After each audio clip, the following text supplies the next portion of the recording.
Hey, wait, before we get into the episode, I want to share some exciting news with you.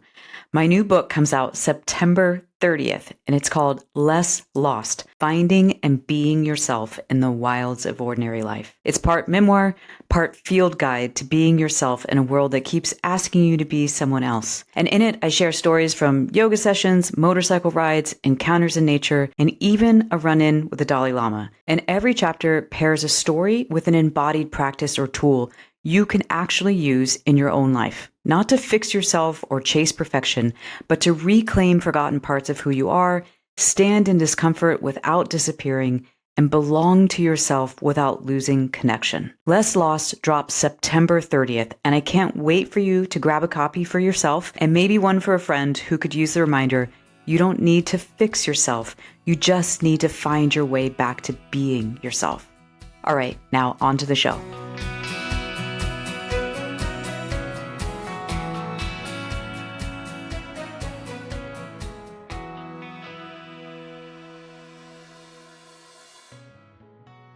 Hey friend, welcome back to Hey Wait. You might not know this yet, but you may really need today's episode. And if you do, I can say without hesitation that it could change everything for you. It could be the thing that makes your relationships, your struggles, and your perpetual heartbreaks finally make sense. Because I'll tell you, when I first learned about the topic that we'll be talking about today, that's exactly what it did for me. It made everything make sense. And I've seen it do the same for so many of my clients time after time. What's the topic? Love addiction. And I know it might make you cringe or roll your eyes or make you want to throw up a little bit. It's not exactly a label that anyone wants to claim for themselves, but my guest today has, and she's not only faced her own love addiction, she's become an expert who helps others through sharing her very personal story and through her well-honed professional experience. Jodi White is a licensed therapist, coach, writer, and host of the podcast Journals of a Love Addict. After spending years in a glamorous but unfulfilling magazine career, enduring a painful marriage and divorce, battling depression and anxiety, and navigating breakup after breakup after breakup, Jodi came to a hey wait moment where she decided to finally look at the deeper story that was driving her patterns in love and in life. And at 46, reeling from yet another painful ending of a relationship, she finally learned what had been underneath it all: love addiction. And that realization became her pivot point. And with the help of a therapist, Jodi went through recovery herself and then trained in Pia Melody's groundbreaking therapeutic model so she could guide others through the same healing process. And now, Jodi not only supports women one-on-one, but she also reaches countless others through her program, Understanding Love Addiction. In our conversation, Jodi shares what love addiction actually is and where it comes from and how to recover from it. She also shares what makes love addiction different from codependence and the surprising link it has with alcohol addiction. And here's why this conversation matters for you. Because if you keep getting stuck in the same relationship cycles, if you're chasing people who can't love you back, or you're tying your worth to whether or not someone else chooses you, this episode can be a lifeline. Jodi's honesty about her own story and her ability to break down the reality of love addiction will give you clarity, compassion, and most importantly, tools to shift your relationship with yourself. So if you're tired of asking yourself, why do I keep ending up here? Please listen closely, because this one is for you, my friend. I am so delighted that you're here, Jodi. Me too. Thanks for having me. I was saying before we started, this has been a long time in the making. And part of what I meant by that in my own mind was when I started this podcast, I knew that I wanted to have an episode on, or more, on love addiction, and that it had to be the right person. And you're the right person. Well, I'm honored. Thank you. Thanks. Yeah. Well, let me give some context for that statement before I have you introduce more of you and your work. So, listener, I don't know that you've ever heard me say this, but I would say that like 98% of my clients are love addicts. They might not know that, they might not ever identify it that way, but in terms of behavior and what we're working on, love addiction. And Jodi, you're going to tell us a little bit later why this term is a little bit maybe troublesome, which is why I don't use it in my practice. I'm definitely a love addict in recovery. But like I said, I don't talk about it because I don't know. The term the first time I heard it, I was like, bleh. Mm-hmm. Yeah, Kind I of felt the wanted same to way. throw up. Yeah. And I was super defensive and I was like, I am not that. But then there was this other part quieter in me that was like, oh my God, I think I'm that. And maybe this will help everything. Did you have a similar experience? I did have a similar experience. Yeah, the first time a therapist attempted to talk to me about love addiction, I was still in the cycle of love addiction with a person. And this therapist I was seeing 15 years ago when I was in graduate school to be a therapist, she had just gone to a training held by the Meadows, PM Melody's facility is what we kind of call it. And she pulls out this big binder and she said, you know what? I was thinking about you during this workshop I was in. And she goes, I think you're dealing with love addiction. And I remember just like, no, put the binder away. I just want to complain about this guy I'm dating. Okay. I don't want a solution. I mean, I was so in the cycle. It was like, no. Yeah. And I didn't know at the time I didn't want a solution because all I could focus on was him. So it was, I wanted him to be better. I want him to be better and then I can feel better. And that's really a lot of what that is. It's Absolutely. Yeah. So this is why you're the perfect person because you mentioned Pia Melody. For the listener, that is like the godmother of love addiction and also just relational healing in general. You have studied her work, but the thing that I love about what you've done with her work is you built onto it in a way where you actually share your own story, because my belief is, this is relational wounding. This is relational trauma. And if we're going to heal relationally, I think it has to be relational. I think the therapist has to be a person who goes, yeah, I've been there too. I struggle with that. And this is what you do so beautifully and what you've already kind Thank of you. started to allude to. So can you share a little bit more about spread that out? Like what was your patterning and how did you get to being a therapist now? Yeah. So let's see. I became a therapist. I went back to school 15 years ago when I was 40. My first career, I was in the magazine industry, what we refer to as the ad sales business. So it was the advertising side of major publications. And it was a bright, shiny career on the outside. And I thought that's what I was supposed to do with my life, because I studied advertising and journalism. There was money and I had all the boots and the bags and all that. And I was miserable. And I was not a great salesperson. That was the problem.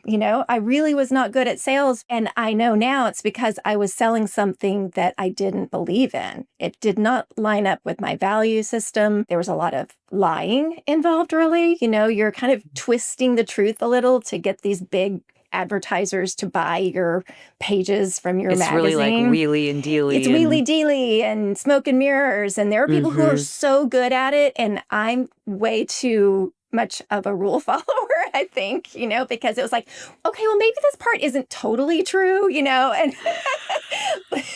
or that doesn't work.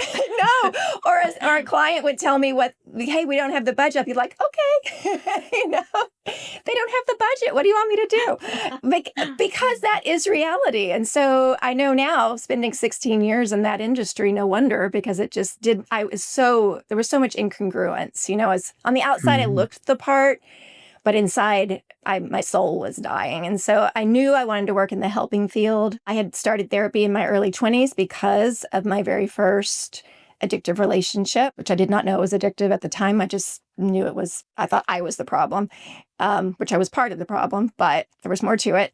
And over time, more and more therapy. And I just I really love therapy. I think I want to be a therapist. I thought about going back to school for years and thought, no, I'm getting too old. And then finally, when I was turning 40, I just thought, okay, 10 more years and I'm going to turn 50. Do I want to be turning 50 and feeling like I'm feeling right now? And so I just literally pretty much just put everything in storage and moved back to Texas from New York and started graduate school to be a therapist. My love addiction was following me the whole time, did not know that. I had that therapist when I was in graduate school who attempted to talk to me about love addiction. You just had such a good point, Jay, because she had gone to a workshop. She meant well, and she really was like, well, look, this could be what you're dealing with. But she wasn't someone who said, I get it. Right. It was like, here's where you're broken. Right. It's like, oh, you might be this and this and this. And I also was in the cycle, so couldn't hear it. But to have it said a little more relationally, like, hey, I get this. This is a thing. That's what it took. Because this is a thing. It is a thing. You know this, Jodi. Like, so many people have this. Yes. And it's not widely known. It's so wild to me. That's why 98% of my clients can have it, because there's so many people who have this patterning Yeah. and we just don't know. So anyway, We don't know. go You're on. right. I mean, I was dealing with it for about 25 years. I would say, let's see, I was 26, but yeah, about 25 years. And just over and over, it was like, I used to joke that I was dating, it was like the same relationship, same guy, but it was a different guy. You know what I mean? Like it was the Mhm. same kind of experience, but it was a different person, but it seemed like this exact same person that I had just been with. Hey, wait, I want to take a quick break to tell you about something I genuinely love and think you might too. And yes, this is an ad, but I promise to only ever share products I actually use made by people I trust. So let me tell you about Saint Solaire. This is the sunscreen I use on my face every single day, and not just because I should, but because I actually want to. It's lightweight, not greasy, and it makes my skin feel moisturized. And I happen to use the tinted version, which doubles as a lightweight foundation, but there's a non-tinted one too. And this sunscreen checks all the boxes. It's organic, non-GMO, cruelty-free, reef-safe, made with clean anti-inflammatory ingredients that are proven not to mess with your hormones. And instead of causing breakouts, it actually heals them. And the bonus? I know the woman who created this, and she is an absolute gem of a human and the kind of person that you would be happy to support. So if you're like me and you want to protect your skin year-round without putting on greasy gunk that's toxic and disrupts your endocrine system, check out saintsolareskincare.com and use Hey Wait for 15% off. And I'll drop that link in the show notes so it's easy for you to find. All right, back to the show. Well, let me ask you this, because this was true for me. The older I got, the more trained I got in helping other people, the worse the guys were I picked. Because I got worse and worse and worse and worse, because the smarter I got and the more training I had, the more I was like, oh, I can fix this person. I could pick the worst of the worst and think I got this. And it was the last person I dated before I finally found the person who helped me heal this, and then subsequently found my now husband. That last guy I dated was by far and away the most unhealthy relationship I'd been in. And I was at the time making grown-up money to help other people in their relationships. And Yep. it was like, oh, Yeah, so you have a good point. It's like the smarter we get, the more, and especially if we're in the helping field of some sort, it's like, oh, I can help this person. And so I would put that together with what I believe about love addiction is that it ramps up over time. So we do get quote unquote worse because the love addiction, if untreated, becomes more addictive. It ramps up, the relationships get more tumultuous, and they can get worse and worse and worse and worse. And that's where it can end up being deadly over time for us, because we do neglect ourselves more. We do put ourselves in situations that could be dangerous. And so that's why I call it the ramp up. But yes, combined with what you're talking about, thinking, okay, I can figure it out this I time. understand. It's that difference of just because I know doesn't mean I can overcome my own Right. conditioning and my own trauma. It Totally. was like the trauma response in me was still really powerfully defining my behavior and my worldview, but Yep. I knew better. Let's take a moment just for the people who are listening who don't know what love addiction is. Can you tell them what it is? Because we're kind of talking in behavior and vague relationship things, but like, what distinguishes love addiction from, say, codependence? How do you recognize love addiction? So codependence and love addiction, two different things that are connected, because the codependence comes first. And then for some of us, the symptoms of love addiction will, I say, grow out of the symptoms of codependence, but not everybody. Like some people can struggle with the symptoms of codependence and not the symptoms of love addiction. But the symptoms of love addiction, which love addiction is a process addiction. It's the process of trying to get the thing that we think we need from the other person. So it's that's how that cycle gets started. It's just trying. Right, that's really important. It's not actually addiction to love. No. It is an addiction to the process of trying to get what you need, what you think you need. Yeah, we believe we need. And so let's go to the symptoms of love addiction, because like you just said, it's not really about love. It's not healthy adult functional love. One symptom of love addiction, the first symptom, is that we are trying to get or expecting the unconditional positive regard that we should have gotten as children from our primary caregivers, usually our parents, right? And when we say unconditional positive regard, what we're talking about is that unconditional love that says no matter what you do or say to me or how you treat me, I'm going nowhere. I love you so much. You are valuable, you're worthy, and I'm your secure base. And you can act out, you can be imperfect, you can mess up, and I'm still going to be here. Right. And I made that face when you said, so this is the first one. I made that face because when I first read Pia Mellody's book, Facing Love Addiction, I read that. I was ooh, ooh, that one hit a little close because it was stuff like I would see it in my friendships, not just my Oh, yeah. romantic relationships. Like if I got a text from a friend that seemed a little off, the energy was low, I would immediately go to, oh no, our relationship is on the rocks. Something's off, and it's not reasonable to be, and that comes from that place, unless it's super shiny and super lovey and super, oh my gosh, you're the best all the time. I'm going to start doubting myself that you don't like me anymore. Right. Yeah. And I'll talk about that in just a minute too, how that's linked to one of the symptoms of codependence. But you're right. It's like this need for unconditional positive regard, always letting me know that I'm okay, basically, because that's Yeah. what that would do.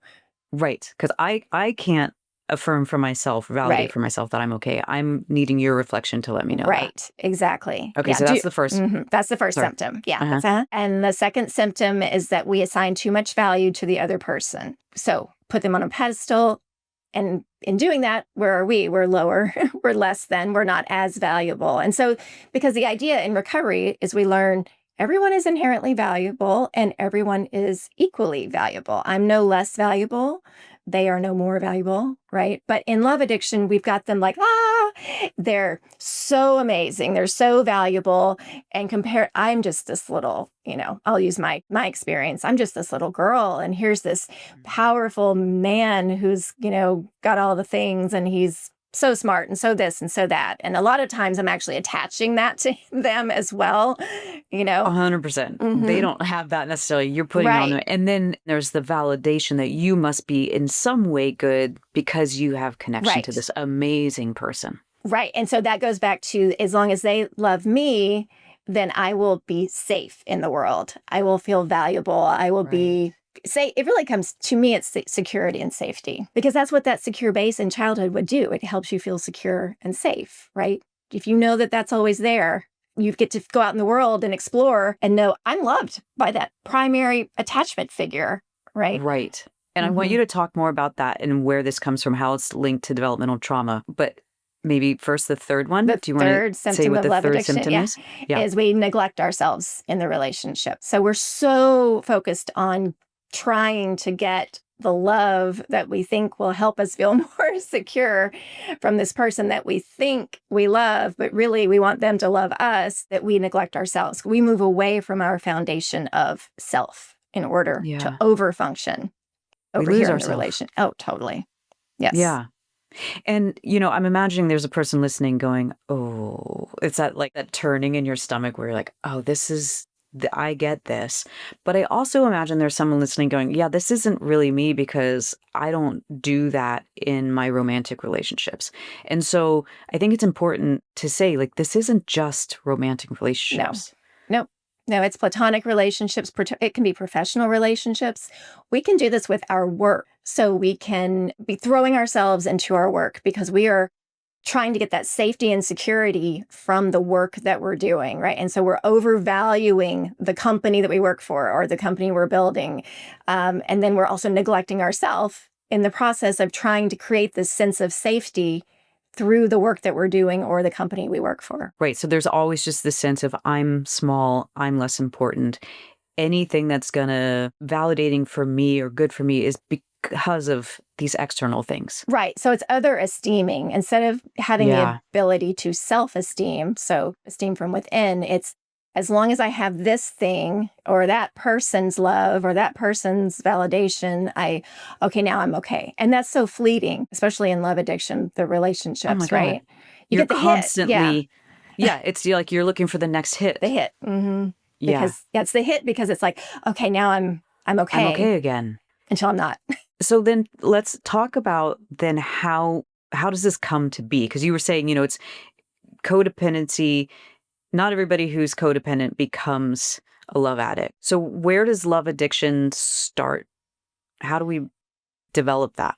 Pia Melody's work, she started talking about this and studying this, I want to say it was probably the 70s, started writing about it in the 80s, right? And there's been different versions of, or at least updates to the book, Facing Love Addiction. But, she's very focused, or was, she passed away recently, but she was very focused on family of origin. And so that's how I first learned about how this happens, was a lot of focus on the family of origin and what happened, what was modeled for us. How did we adapt within our family of origin? Was there enmeshment? Was there emotional neglect? And so then how that shapes us and how we relate. For anyone listening, this isn't really related to attachment styles, because I think there's also some confusion around, if I'm an anxiously attached person, then that makes me the love addict. But yet, when I get in a relationship, I feel like what Pia would call the love avoidant. When you're looking at Pia Melody's work and when you're thinking about love addiction and how this works, if you can put your attachment styles aside for just a minute. I'm so glad you shared that, because this was one of the reasons why I was always so intellectually interested in attachment theory. But anytime I read it, I couldn't figure out which one I was, because it depended on where I was in the cycle of the relationship. Do you want to take a detour there to talk about that? The love addict versus... Because you mentioned it a little bit there, and I wanted to highlight that. If you summarize these two roles that we play in love addiction, there's the love addict, what Pia calls the love addict, and also then there's the love avoidant, right? And so, again, this is simplifying it, but the love addict is the more anxious one in the relationship. The love avoidant is being more avoidant. Okay. So the way I look at it, and anyone who's listening, you can't see me doing this with my fingers here. I'm just trying, two people come together. Two people come together. And in love addiction, we tend to get really close really fast. Oftentimes there's enmeshment right away. This is like hot and heavy right away, oversharing, lots of, no boundaries. And then one person will start to get uncomfortable and move away from that dynamic, even if it's so slight.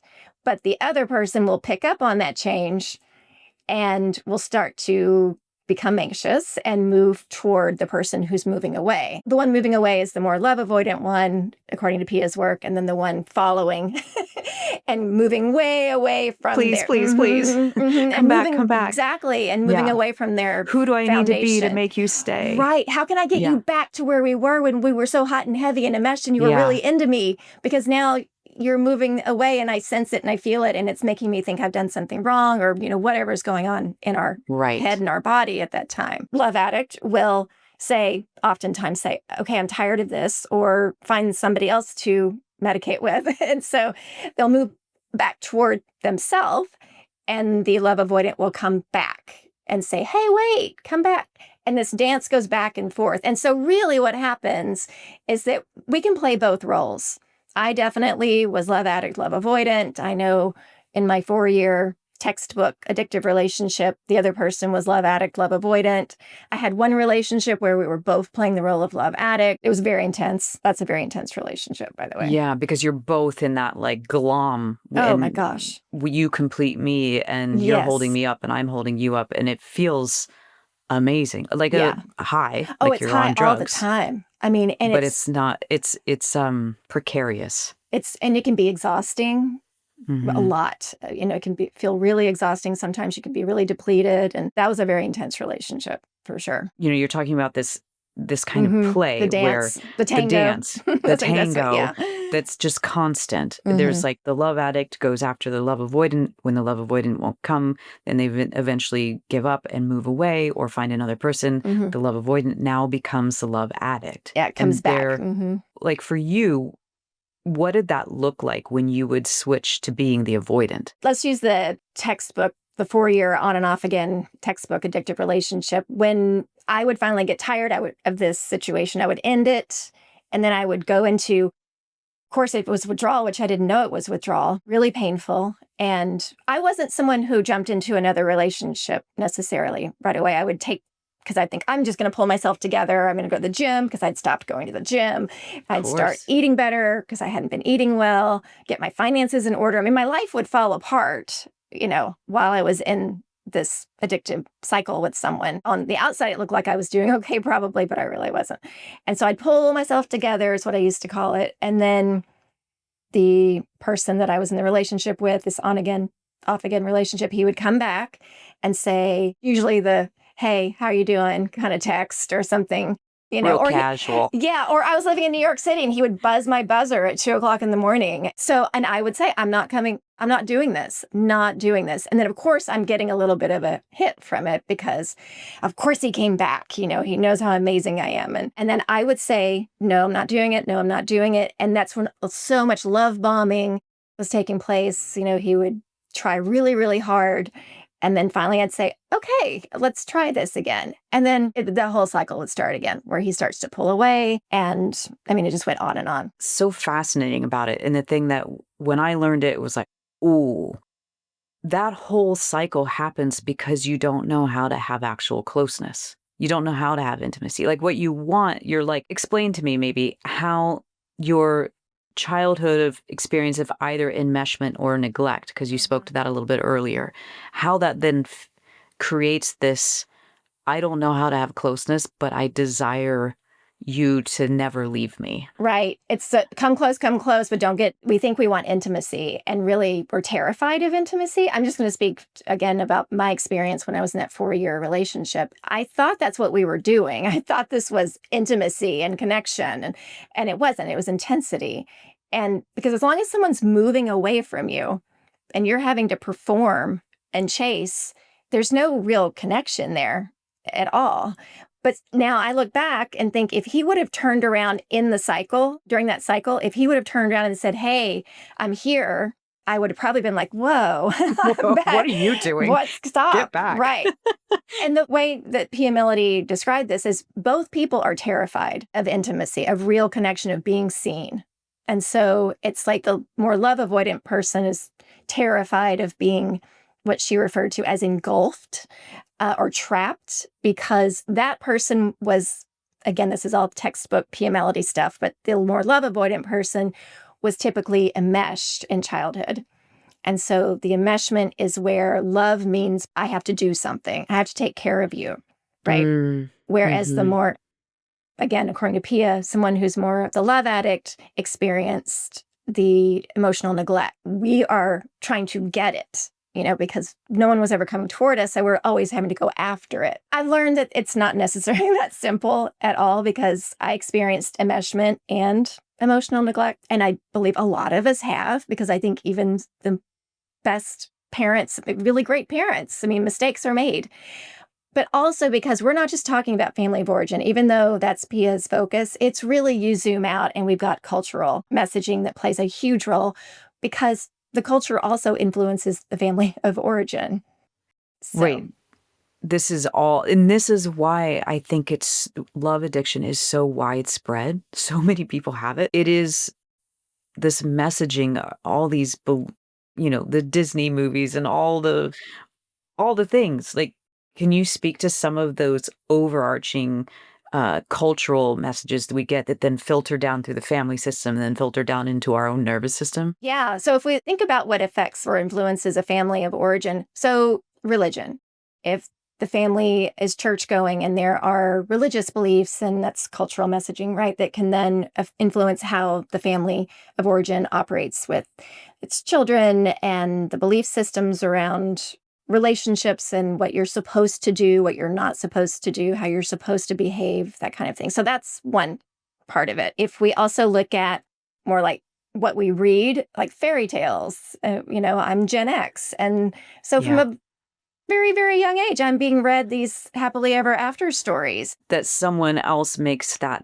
love interest makes you now an okay, lovable, completes you. Right. It's the whole idea of you complete me, that whole romantic idea.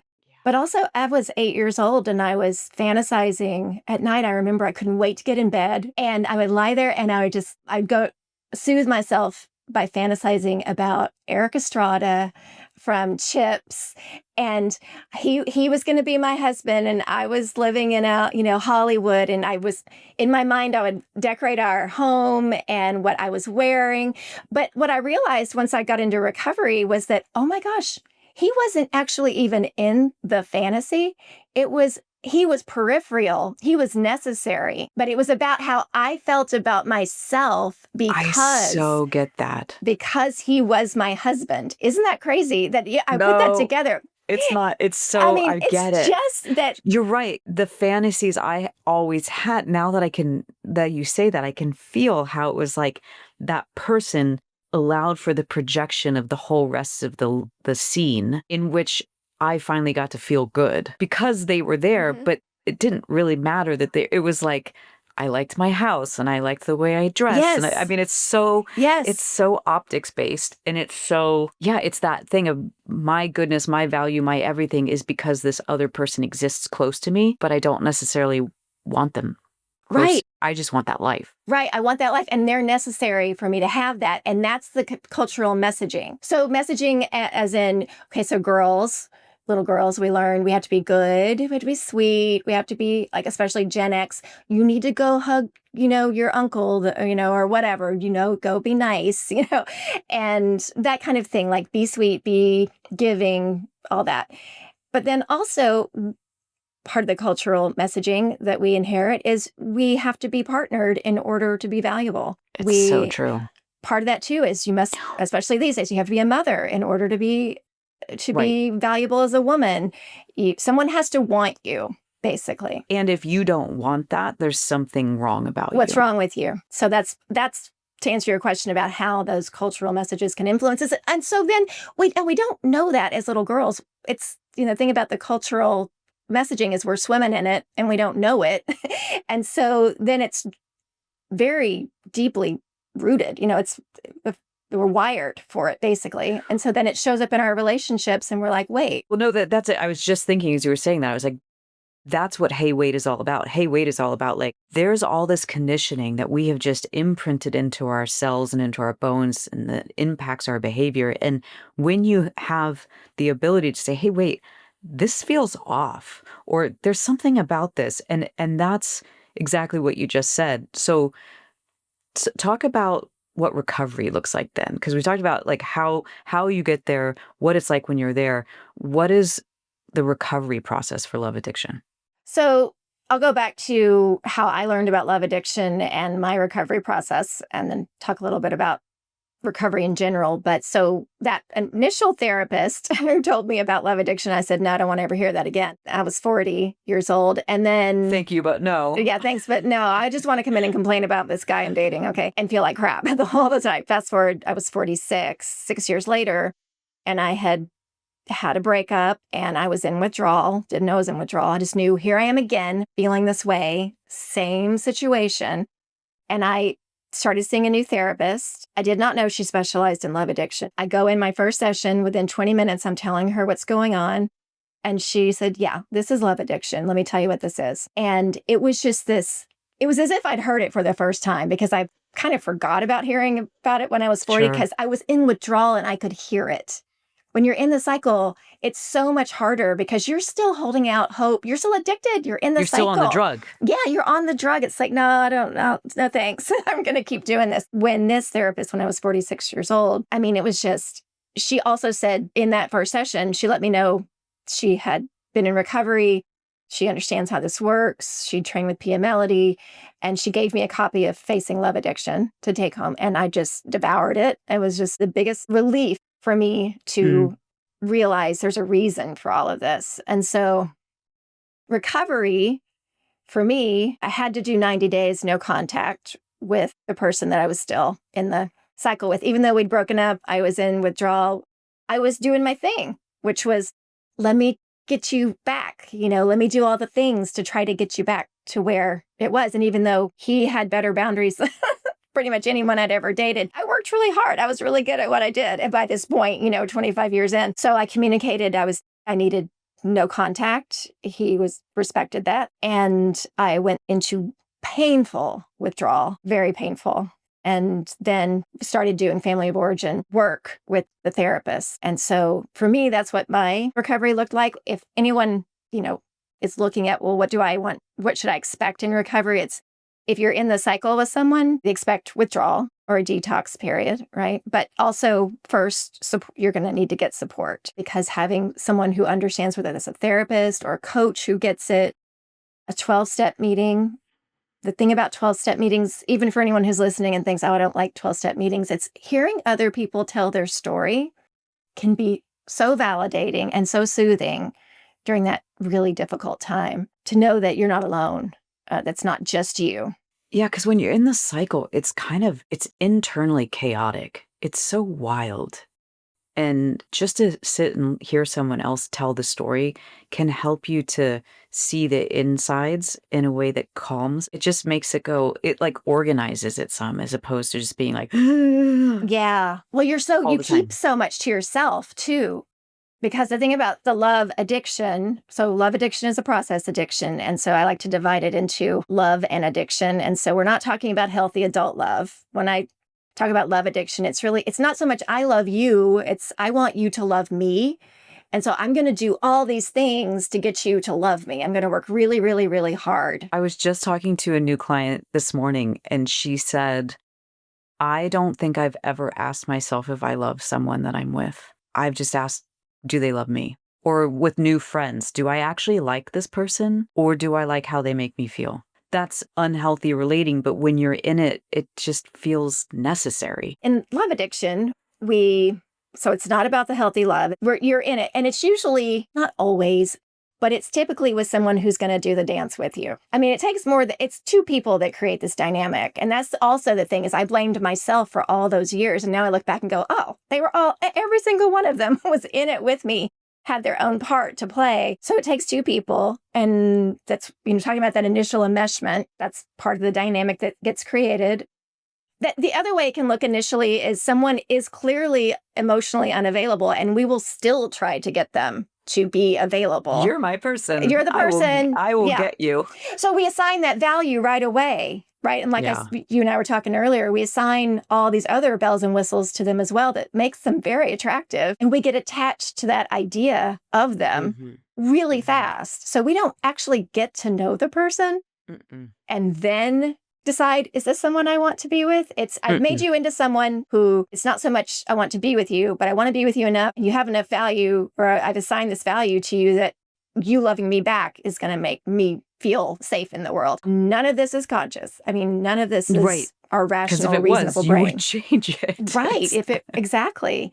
And so then the addiction part, you were just saying about how hearing someone else's story or communicating with other people, because the addiction piece, it has qualities of addiction. And I want you to speak to that because this is the other piece. Like 75% of my clients come to me because they were addicted to alcohol or gray area drinkers, and now they're sober. And it's like where they come because like, well, now I need skills. But what I started to realize in my practice year after year was like, I think they just trade one addiction for the other, or the addictions are comorbid. They're there at the same time, and you get rid of one, and then the other one becomes super glaring. Is that a thing? I really believe that those symptoms come first. So the symptoms of codependence are what? So issues with self-esteem, boundaries, reality, dependence, and moderation. There's five symptoms. So the issues with all five of those areas. And so those symptoms then lead us to often use something to medicate the discomfort, right, of those symptoms, right? And so love addiction, the symptoms are born out of that. Let's just say they come from those five symptoms of codependence. But with my experience with love addiction was that I would use alcohol more when I was in an addictive relationship. It would be to medicate the anxiety. And then when I was not in a relationship, alcohol was not an issue for me. Oh, wow. And so when I started with this therapist when I was 46 years old, I told her I thought I was just a little codependent, or I thought I was codependent and I drank a little too much. And she said, yeah.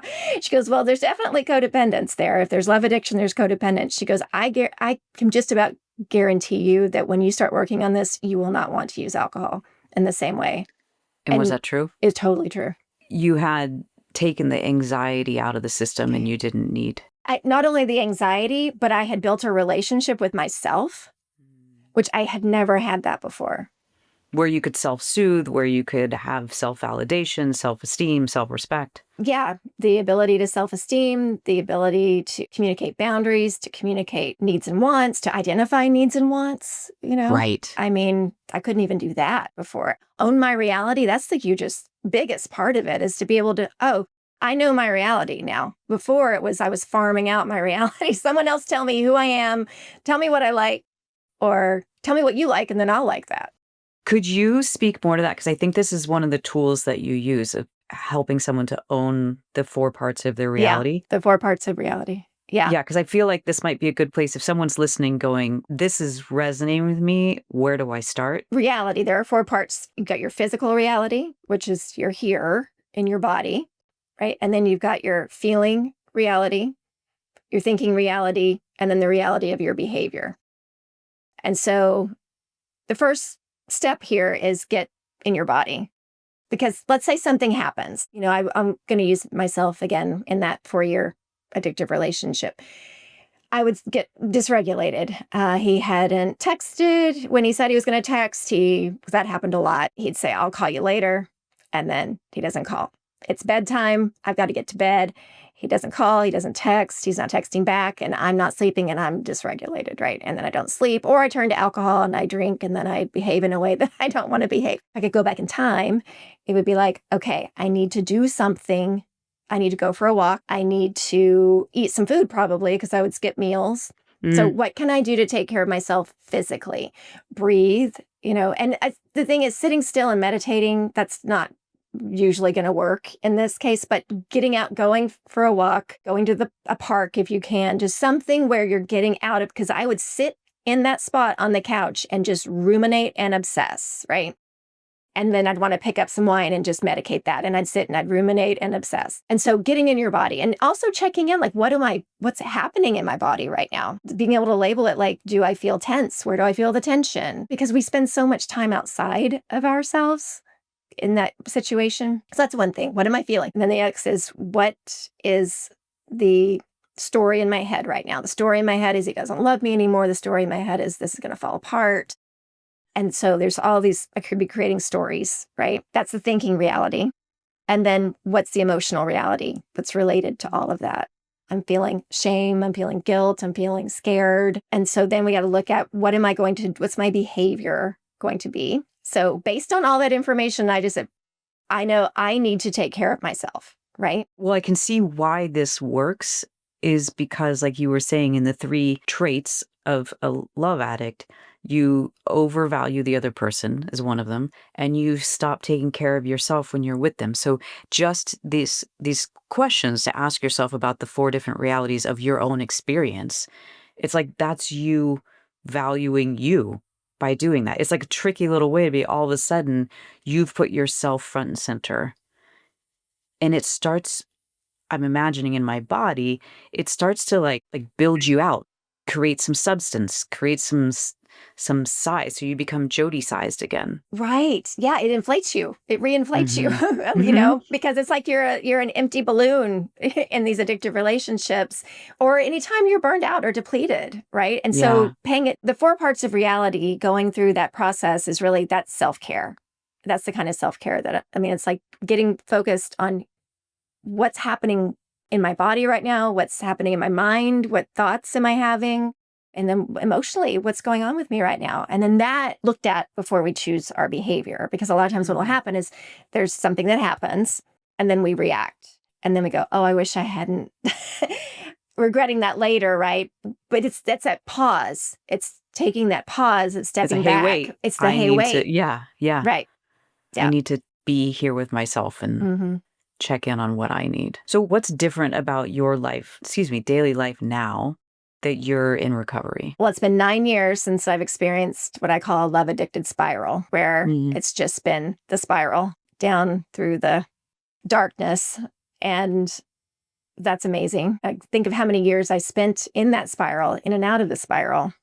And Yeah. how much time and energy and money wasted. I think of Yes. that. So It's a much. lot of energy. So much energy, time. Yes. And loss, that's another part of recovery is there's a lot of grief in the recovery work, because you realize you've lost so much time, and also if you're leaving an addictive relationship, literally end it in order to do recovery, that's a loss too, even if it was not good for you. That is still a loss. And also there's a lot of grief from childhood when we do the family of origin work. That's a lot of grief work too. And that takes as long as it takes, but that's a huge part of recovery work. So as far as what my life is like now in recovery, first of all, just not experiencing a love addicted spiral. My relationships are much more functional. I have, I would say, fewer friends, but more quality friendships. Because I think before it was like, let me have as many friends as possible. And I was never really being myself with anybody. My relationships with my family feel better to me for the most part because I'm myself rather than trying to be my, adapted self, which is the whatever, whoever I needed to be in order to make everybody happy. I say it feels better to me. I mean, there's also grief there because it shifts relationships for sure. Yeah, because you're seeing the reality. Yeah, you see the reality, definitely. You own the reality, and then you proceed within that new reality. Yeah, and you notice how differently people respond to you. And you Right. can tell initially that people aren't loving it. And it's hard because you want to make everybody happy, but it's also, I can't do that because that costs me. Yeah. So It's exhausting. it is tiring and exhausting. I take better care of myself. I have a fulfilling, my work is fulfilling. One of the things I joke about is my favorite things in life are bedtime and morning time now. Whereas in my love addiction, I hated bedtime. I mean, I really hated going to bed because I couldn't calm down. And I hated getting up in the morning because I hadn't slept well, or I was hungover, or I was dreading my day because I was in a career that I didn't like doing. And so I love bedtime and I love getting up in the morning. So, yeah. I love that. Well, so how do you work with people now in your practice? I'm a therapist, right? And so I do therapy, but then I also do coaching as well, and they're different. But the coaching, I really work with women around those 5 symptoms of codependence because you address those 5 symptoms, you're addressing the love addiction. And so that's why when you asked me what recovery looked like with that therapist that I worked with and the family of origin work, that is where you address those 5 symptoms of codependence. Yeah. And then we need a better word for it than love addiction, don't we? Because it is so... We do. It does not explain what we're talking about on the surface. But then, for me, having studied it and lived it for 9 years, I'm like, oh, it does actually. But on the surface, you go, oh, what is that? Because so many people are like, I don't understand what that is. You got to bring people in. Yeah. And once you're in, it's like, oh, yeah, that makes total sense. It's a hard one to enter because willingly into. Because it's not an addiction to a person. It's not, because it will happen with any person that you're with, most likely. Any relationship, you just repeat the pattern because you're not really addicted to that person. It feels like you're addicted to that person. I thought I was. But you could substitute any other person. Yeah. And, when we know, okay, it's not really, we're chasing this love that we should have gotten in childhood, right? And then it's an addiction because it's a process addiction. And because the qualities of addiction, and I've continued behavior despite the consequences. We try to stop without success. We'll try to end the relationship and we'll end up going back to it, or we'll get into the cycle again with someone else. We experience withdrawal, and we may keep our behavior a secret, and then we may experience social problems due to our addiction. So, yeah. And if someone's listening, those are easy to identify with. Like, those are very clear signs that you would know. And it's the keeping the secret, I think, too, because especially if you're in an addictive relationship for a long time, for me, in that 4-year relationship, we were on and off. And my friends got so tired of hearing about it. And so I stopped telling them anything. And I was keeping it all to myself. And they had no idea what was going on, or that we'd broken up or gotten back together, whatever it was. Right, because there's so much shame. Yeah, so much shame. So how do people find you and your work then? My website is jodywhiteonline.com. And my Instagram is Jodi White with a little underscore at the end. And my podcast, Journals of a Love Addict. So good. It's so good. Because it is just that. It's journals of love. It's you sharing personally and having people share personally. And I've given it as homework to so many clients. Just say, just listen to this because you're going to not feel alone. And it's going to start to create a whole picture for you of where you'll see yourself with some kindness and some love, and it'll help you get out of your patterns. Right. And self-compassion. You asked about recovery. Self-compassion is a huge part of recovery because we live in so much shame. We're so hard on ourselves. Of course, you're struggling with these symptoms.